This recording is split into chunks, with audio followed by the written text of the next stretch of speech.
Sur l'équilibre économique qui peut reposer sur un phénomène comme celui-là? Oui, ça ramène un petit peu la nature humaine à sa juste place. On se croit toujours tout puissant et ce canal de Suez est une merveille finalement technologique. Ferdinand de Lesseps, le génie français, et il permet d'économiser, de faciliter les échanges mondiaux qui peuvent avoir du bon, hein, bien sûr, pour commercer, mais ça montre aussi qu'il ne faut pas être dépendant de ce commerce mondial, parce qu'on voit bien, et on l'a vu malheureusement aussi avec cette pandémie, que quand on dépend que des importations, qu'on dépend de ce qui est manufacturé à l'étranger, eh bien, la nature, parfois, nous amène à le regretter. Donc, ce qui veut dire qu'il ne faut pas mettre tous ses œufs dans le même panier, il faut tirer aussi cette leçon.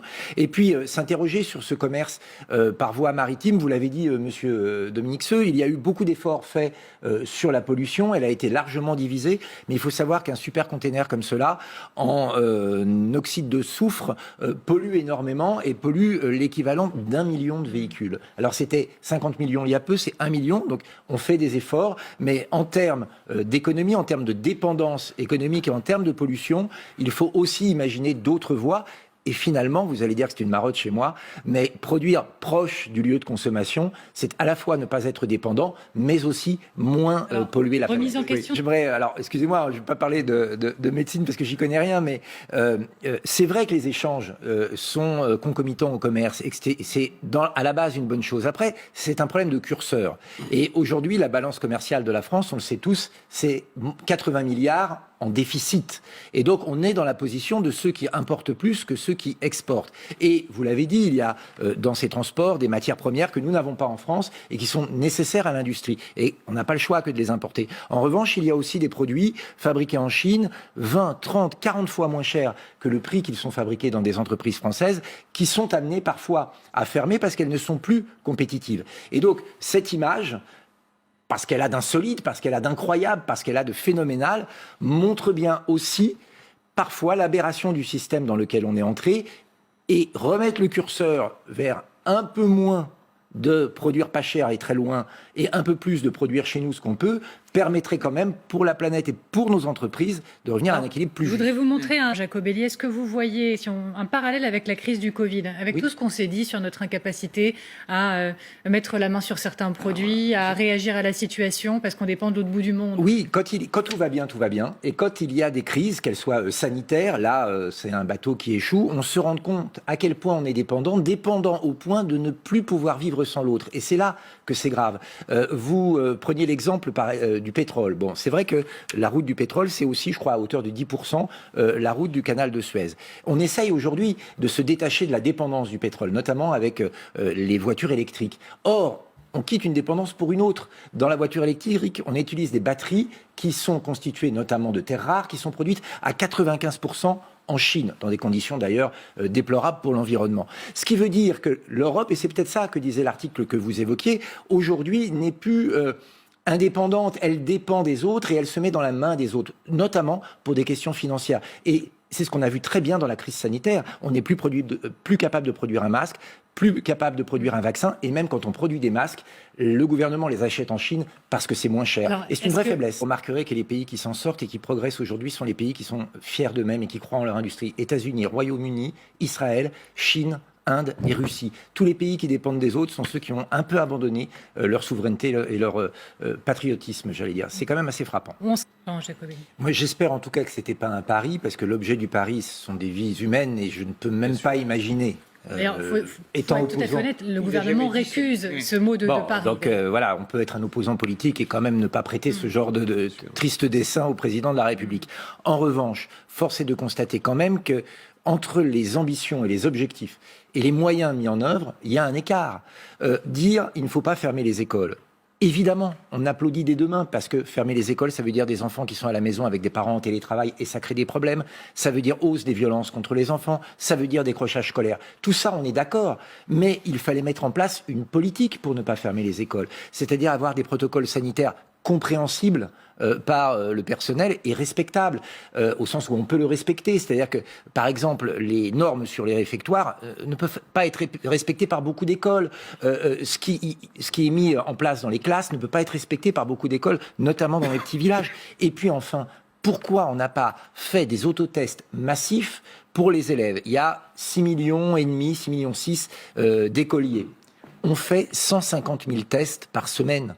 C'est aberrant, c'est pas à l'échelle. Donc si vous voulez, on a un gouvernement qui donne des objectifs qui sont plutôt parfois louables, celui-là était louable, mais derrière, la machine ne suit pas, l'infrastructure n'est pas là. Et c'est ça le vrai problème. Les chiffres qu'on a vus là montrent bien que c'est un échec, il faut le reconnaître. Dominique. Il y a toujours un certain pourcentage de personnes qui seront rétifs à toutes les préconisations. Est-ce pour autant ce petit pourcentage de personnes qui explique les courbes qu'on voit là? Est-ce que c'est pas plutôt, le manque de vaccins, le manque de protocoles sanitaires dans certains endroits, le manque d'aérateurs dans les écoles? Mais surtout, c'est un peu facile quand même. Il y a des gens qui aussi ne comprennent pas, il faut le dire, les mesures qui leur sont imposées. Ils ne comprennent pas à quelle heure ils peuvent sortir, ils peuvent rentrer. Moi, je vous assure que c'est pas simple. Ils ne comprennent pas pourquoi leur boutique de chaussures est fermée et que leur cordonnier est ouvert. Ça, j'ai envie de vous dire, Laurent Jacobelli, ça, ce sont les mesures récemment prises. Là, on est en train de voir les chiffres sur ce qui a été décidé. J'ai bien compris, mais si vous croyez sincèrement que c'est parce qu'il y a 4 personnes qui n'ont pas mis leur masque qu'on en est là, moi, je ne le crois pas. Non, je crois que derrière, la plupart des Français ont fait le boulot. Pour le coup, désolé de redevenir un peu politique, je ne suis pas sûr que le gouvernement l'ait tout le temps fait. Je reparle encore des vaccins, des tests, Philippe Val, le président de la République a fait de ce dossier un dossier éminemment politique. Non, lui-même. pas d'accord. Quand l'opposition, la nôtre, mais pas seulement, lui a fait des propositions, il les a rejetées d'un revers de la main, il ne les a pas écoutées. Rappelez-vous, c'est pas pour rabâcher, mais quand on lui a dit il faut contrôler les frontières, il nous a répondu péril nationaliste, je ne veux pas vous écouter. Or, il y est venu, quand on a parlé masques, quand on a parlé tests, et nous ne sommes pas forcément les seuls. Quand Marine Le Pen lui a fait des propositions, il ne l'a pas écouté. Quand le Parlement a voulu s'exprimer, il a été seulement consulté, mais il n'y a pas eu de vote définitif. Quand certains de ses ministres n'étaient pas d'accord, il ne se trouvait plus dans les réunions. Le président de la République a eu une gestion de cette crise autocratique et personnelle. Il ne faut pas aujourd'hui qu'il nous en veuille de lui en faire le reproche parce que c'est un échec. Et c'est un échec qu'il doit assumer pratiquement seul avec M. Véran parce qu'il n'a pas voulu échanger ni avec les élus locaux, ni avec l'opposition. Et on lui a proposé plus d'une fois. Il y a un paradoxe dans ce que vous dites, parce que sa gestion autocratique a consisté à laisser le plus de liberté possible à plus de gens possible.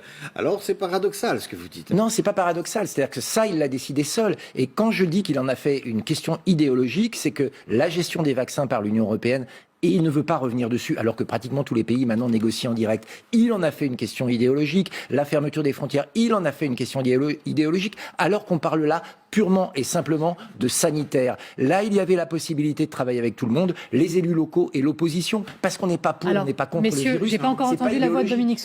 Moi, je suis assez d'accord avec une partie de l'analyse de Philippe Val, c'est-à-dire que beaucoup de Français font des efforts, des Français qui ne sont pas supposés être à risque, et s'ils les font, c'est pas uniquement pour eux, mais c'est pour ne pas contaminer les personnes qu'ils croisent ou leur grand-mère, etc.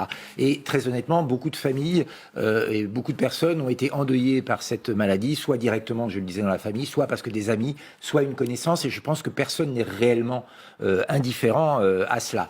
En revanche, vous disiez qu'il ne fallait pas faire de hit parade, évidemment, vous avez raison, mais on ne peut pas s'empêcher de constater quand même qu'en France, le prix à payer en nombre de vies est quand même parmi les plus élevés au monde, ramené à la population. Nous sommes, et si malheureusement, à côté du Brésil, mais on n'est pas si loin malheureusement. États-Unis, on n'est pas. Attendez, d'accord, Brésil, on est entre 15 et 20e plus, oui. sur 190 pays. Mais c'est quand même pas glorieux. Et je crois qu'il faut le dire, notre pays paie un plus cher tribut que beaucoup d'autres. Mais c'est aussi un des pays où il y a eu le moins de contraintes. Non, mais peut-être. Mais en tout cas, c'est là où il y a probablement beaucoup plus de morts que dans beaucoup d'autres, et il faut le dire. Et vous parliez du président de la République. Moi, je suis quand même stupéfait qu'il n'en parle pas la plupart du temps. Et que, très honnêtement, cette donnée-là, il devrait l'avoir en tête. Ne jamais faire d'autosatisfaction et de toujours garder en mémoire que son rôle, en tant que chef d'État, c'est aussi de protéger la vie et de prendre les décisions qu'il faut. Je pense... Est-ce que vous pouvez dire aujourd'hui que le président, depuis un an, n'a pas pour préoccupation de protéger la vie? Non, je pense que, bien évidemment, dans sa tête, il n'y a pas le contraire. Je vous dis, je ne ferai pas ce genre de procès.